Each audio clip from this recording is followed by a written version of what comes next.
All right, welcome back. College Football Addiction. I have John Kurtz from the John Kurtz Show here on YouTube. We're going to talk a little bit about this matchup this weekend with Kansas State and Tulane. How you doing, man? Hey, I'm doing great, TJ. Thanks for having me, man. Better than I am, right? At a 1-0 at a 1-0 clip. All right, we'll talk a little bit about Tulane and that matchup here in just a moment. But just thoughts on the opening week for Kansas State. Anything that concerns you after week one. I know it's sometimes hard to take a lot away, pending who the matchup is. But just overall thoughts on a 35-point win against UT Martin. Yeah, so they were playing, obviously, FCS opponent. I mean, UT Martin's a back end of the top 25 FCS team that have won their league 3 years in a row. So solid, but certainly not North Dakota State, South Dakota State, some of the teams that we saw others in the Big 12 playing. Pretty businesslike, and it really felt like K-State treated it a lot like a preseason game. For starters, the defense was dominant. The only 6 points that they gave up were a couple of field goals after a fumbled kickoff return and Avery Johnson's one interception of the game that was a turnover. So really, if you give them kind of a clean slate to work with, the defense didn't allow any points.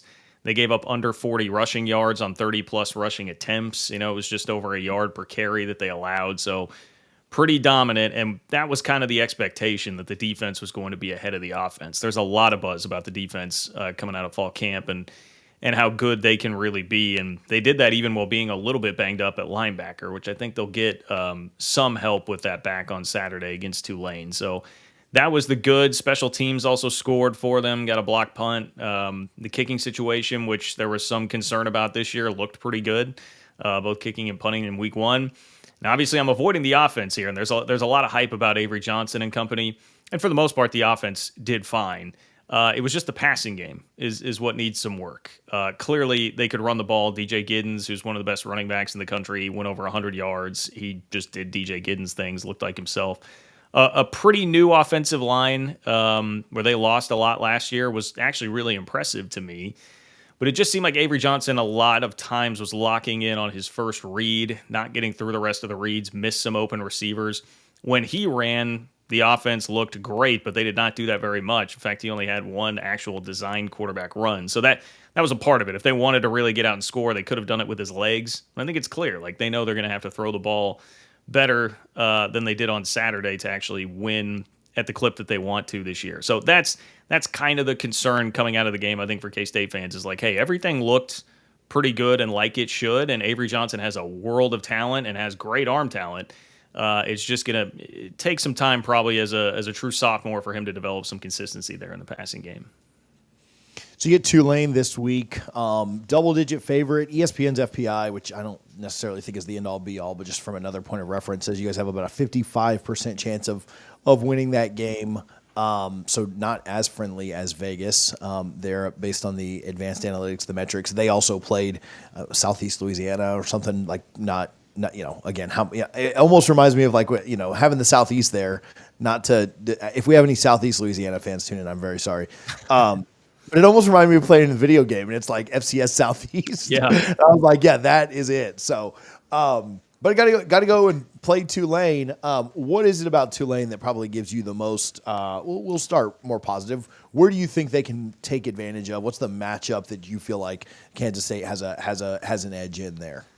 Yeah, I really like the matchup that K-State will have with its defense against the Tulane offense. They scored 50-plus points against Southeast Louisiana, but they only had 13 offensively in the first half. They got a pick six right at the end of the first half that made the score look a little better at halftime, and then they started to get rolling in the second half. But Ty Thornton, who's an Oregon transfer, who a lot of people thought was going to win that quarterback job, and I think has the most upside there, but he didn't. He got beat out for the starting quarterback job by a guy who's much less heralded and still pretty young. So I think K-State's defense, which got a ton of pressure on the quarterback on Saturday in the opener against UT Martin, should be able to tee off, get some pressure, and probably force some turnovers. So I think that's where I really think K-State will be able to control the game. I don't expect Tulane to really be able to move the ball very well. I mean, the pass rush last year was not great for K-State, but they have a lot of young talent that's been coming up in the program, kind of ready to unleash that this year. And we saw one of those guys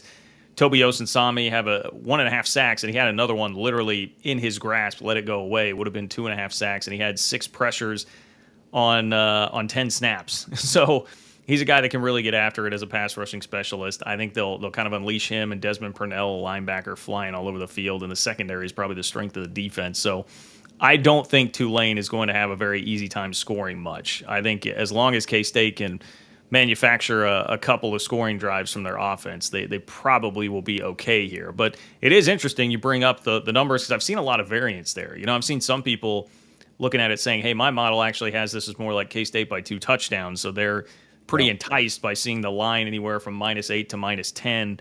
Whereas I thought, when we went into this week, I was like, man, I feel like Tulane's probably going to be like a popular upset pick here. But I don't know. So there really does seem to be like about a touchdown variance between different people's models and spreads, like FPI, which is about as high as anybody on Tulane out there. And Kelly Ford, I know, who's a guy a lot of people follow. His model after last week actually knocked it down from like a 70% K-State win to like 58%. So there are a couple there that are starting to feel the green wave a little bit more. Yeah, and it's so hard, man, early in the year to accurately handicap this stuff, and accurately like try and find the money on either side. And obviously Tulane had a good year last year. They were in contention there late for possibly making the New Year's Six, but just not. It's tough to know. Is your you talked about the passing game. Is that your concern this week? What are your thoughts on Tulane's defense, Kansas State being able to move the ball there? Yeah, I would say so. I think for K-State fans, the 2 talking points really this week are, hey, we got to get the passing game going more. I think the good news is it seemed like receivers were getting open for the most part, whereas in the past, K-State's receiving core has not been the strength of the team. You think of K-State, you think of them running the ball generally. Now, they had a pretty good receiving core a couple of years ago when they won the Big 12, but for the most part, since Tyler Lockett left in 2014, it's always left something to be desired. So I think there's a natural inclination for the fans to be like, oh man, like, is the receiver room just not good enough again? I think they do have some talent there, and I think guys were getting open, which is a problem I would rather have as opposed to the opposite there, where the quarterback's just looking around like, hey man, no one's getting open. Because I think you can develop that. I think you can get better with that. I think you can get back in the film room and be okay. The other thing, honestly, is just a little bit of trauma from a couple of years ago. I mentioned that team that won the Big 12. K-State played Tulane 2 years ago when Willie Fritz was still the coach, and they got beat in Manhattan the year that they won the Big 12 by Tulane, and that was a really rough game. They were still playing Adrian Martinez at quarterback at that point, and speaking of passing game struggles, they could not throw the ball very well at all throughout that game, and it was a really disappointing loss. Now, it looked a lot better by the end of the year because Tulane went to the Cotton Bowl and beat USC. So that was actually a pretty salty Tulane team. I don't know that this team is that. And in fact, listening to head coach John Summerall talk at his press conference this week, he basically said the same thing. Like, if we play like we did on Saturday in our opener, we're going to get drilled. So I think he doesn't feel like they're there yet either. But Summerall is a really good coach, and another weird connection in all this, he was the coach at Troy, who K-State played last year. So they do have some familiarity there. K-State won that game rather easily, but got pushed a bit in the first half. So these 2 teams are fairly familiar with each other from a bunch of different angles, which does add some intrigue to the matchup. Playing this on the road, I don't know that this is going to be like an insane environment to go into, if we're just being honest, but playing this on the road and then having a massive game. What if you win? Should be a ranked on ranked matchup against Arizona in just 6 days. Do you worry about the look ahead? Do you worry about the trap, or maybe losing a couple years ago kind of helps them avoid that, or just any thoughts? And we may have to have you back next week because that should be another big matchup. But just thoughts on playing a big one right after this FCS opponent. Yeah, I'm sorry, group of 5 opponent, not an FCS. I think you hit the nail on the head. Like, it helps a little bit, actually. I think that K-State lost that game a couple of years ago. Not that there are a ton of guys left around, but there are a handful, and I think that will help kind of get everybody's attention there. Plus, Tulane's been a good program the last few years with Willie Fritz. Like, that's been a double-digit win per year program that's had a lot of success, and even this year, they're picked 3rd in the AAC preseason poll. So I think they have become enough of a program that they command some respect. And yeah, it is your first road trip. I think that will likely get guys' attention.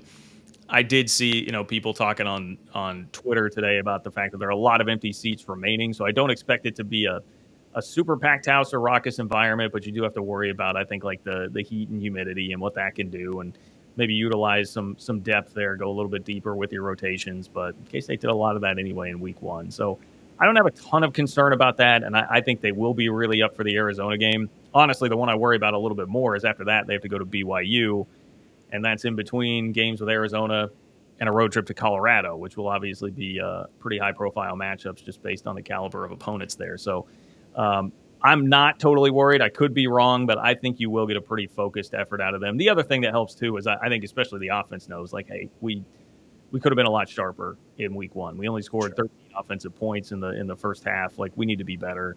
So I think they'll be locked and ready to go. Do you have a lean on this? Do you have a score prediction just yet that you've done? Yeah, I'm kind of hovering like right on what we've seen a lot of the lines out there be. I think I predicted on our show 27-17. I expect it to be a little more low scoring. I haven't actually looked at the over under, so I guess my lean on that would definitely be toward the under. I think K-State will win relatively comfortably, but it will be at least a game where Tulane's going to be within striking distance, and K-State may have to hold them off there. But I think there's a lot of, I would just call it like cautious optimism that K-State's going to go in and handle their business right now. Honestly, I sense a little bit less in terms of nerves from the fan base about this game than I did maybe like in the middle of July or August when people were talking about the schedule. So that's kind of where I'm at right now. I think K-State wins, but I do think it will be relatively close. Yeah, I agree. Yeah, you're just under there. Over under 48.5 is what I found quickly. So, John, where can people find you? Where can they follow you for not just K-State, not just Big 12? I need to do realignment, but where can folks find more of your work?